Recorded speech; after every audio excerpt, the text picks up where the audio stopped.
And what did the mu'min say? The mu'min said, well, our Prophet and our God has already told us that we will have to face these difficulties, we will have to face these trials, we have to face these enemies, and we also know that we will be the victors, we will win. Okay? And this only increased their iman. And the other verse I read is الَّذِينَ قَالَ لَهُمُ النَّاسِ إِنَّ النَّاسَ قَدْ جَمَعُوا لَكُمْ فَاخْشَوْهُمْ فَزَادَهُمْ إِيمَانًا. This is the occasion of the Battle of Uhud. Now, after the battle, the Muslims sadly lost in the Battle of Uhud. And they lost why? Why did they lose the Battle of Uhud? Anybody can tell me? Yes. That's it. Not obeying the leader. Okay? Not following the instructions of the leader. Not doing what the Jamaat had wanted them to do and had established and agreed on. Okay? Brothers, we need to think. Today we talk about our demise. We talk about the miserable and the wretched state of the Muslims world over. And one of the major reasons for that is, of course, the fact that we are disorganized. We don't have a leadership, and any nutter who becomes our leader, we don't accept them properly either. Okay, we don't even follow that. We have bad followers and we have bad leaders. And it really is everyone's job. The leaders, whatever they are, should take their responsibility seriously. And the followers should do exactly the same and become sincere and genuine followers as well. The Muslims lost this battle. And the Quraysh went off. But they hadn't actually completed their task properly. And Abu Sufyan, after going about 7-8 miles, thought, wow, what a silly thing we've done. Why didn't we complete our task? We could have destroyed this because they were losing, and we could have attacked Medina. And so, he sends a messenger saying, we are coming back again now. And just imagine, 70 Muslims had been martyred in that battle. They were in a miserable state now. And they were really distressed. And when this news comes, the Munafiqeen again say to them, you see, they are coming back now. They are coming back to destroy you. And again, what did the believers say? The Quran describes their feelings. They said, Hasbunallahu wa ni'mal wakeel. Their response was, Allah is sufficient for us. Allah is the best disposer of affairs. Allah is our best agent. Allah will take care of our affairs. We are not scared. We are not worried. We are not going to give in. We will struggle on. What was this? This is, brothers, yaqeen. And this is why Imam Nawawi puts both yaqeen and tawakkul together, because they are actually related so closely that you can say that there is a reciprocity between the two. One without the other does not exist. There can be no tawakkul if there is no yaqeen. And let me give you an example. Ibrahim Hawass, the great teacher and a great Sufi, alim, is asked by someone, can you tell me what is iman and what is ma'rifah and what is yaqeen and tawakkul? He puts all these questions to him and he says, well look, I'm just about to go on my journey to Hajj and you're coming with me as well, aren't you? Why don't we go on? And I don't want to say things, I don't want to just tell you things. I want to illustrate, I want to live my deen. So he doesn't answer, he says, look, watch me as I go and you will find the answer as you live with me and as we travel together. So they set off on their journey to pilgrimage. And this man finds something weird and more strange happening. He says that every evening, after our long travel, we would rest and two pieces of bread and some drink would appear every evening for us. And Ibrahim Khawas would give me one and eat himself the other. And he said this happened on many evenings. And one evening, as we were resting, a horse rider came, an old man with great veneration and great, awe about him. He met Ibrahim as though he was his friend, asked him how he was, and Ibrahim asked him how he was, and then eventually this old horse rider went off. And the man asked him, who was this?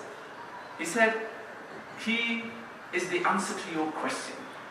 That problem that has been blighting you, that problem that has been perplexing you, this is the answer to it. He said, how? He said, this was Hizr, this evergreen man, this mysterious being who comes and helps people. This was Hizr.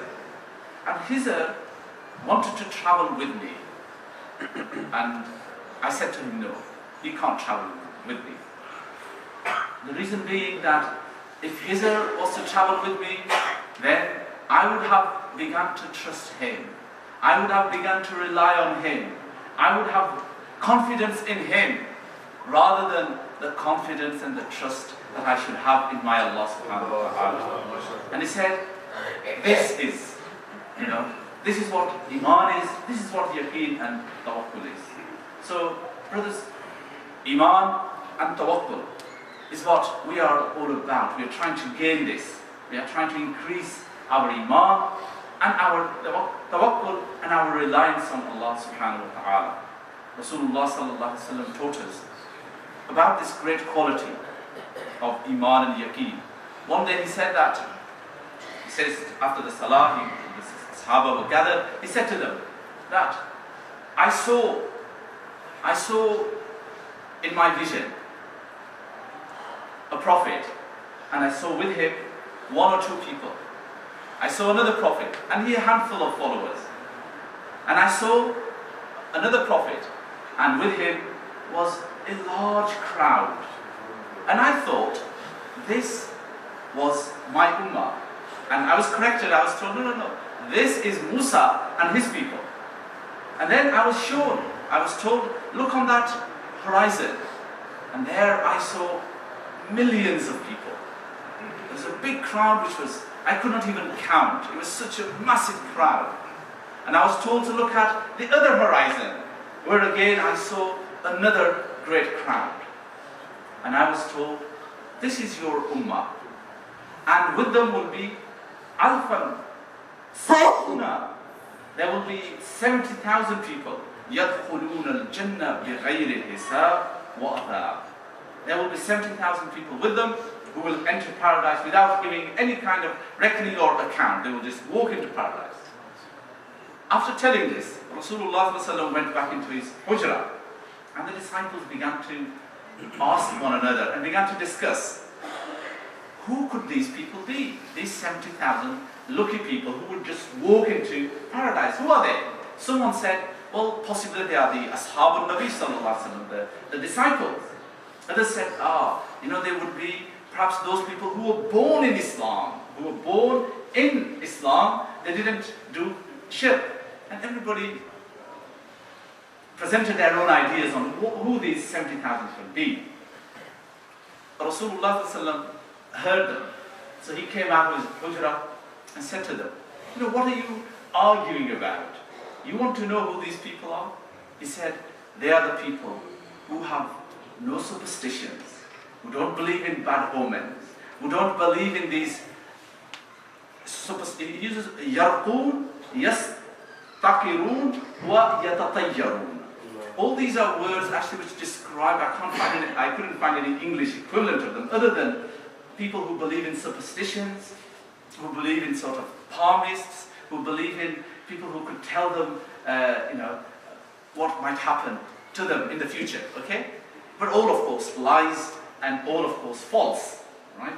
And he says, these will be people who will not have any kind of superstition, no black magics, okay? No kind of superstition that so-and-so has done magic on me and these sort of fears. There will be people who are free of these. وَيَتَوَكَّلُونَ عَلَى اللَّهِ. Those who put their trust in Allah subhanahu wa ta'ala. These are the ones who will enter a paradise without giving hisab. And so, again here Rasulullah sallallahu alaihi wasallam is teaching. And then as he said this, there was a very quick-witted Uqasha. And Uqasha stands up and he says, Ya Rasulullah, will you pray that I am amongst those 70,000? And Rasulullah says to him, Anta minhum. O Uqasha, indeed you are from amongst them as well.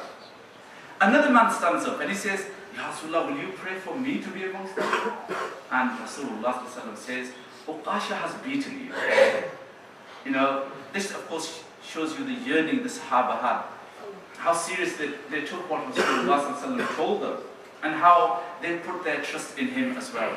And Iman really is about trusting, isn't it?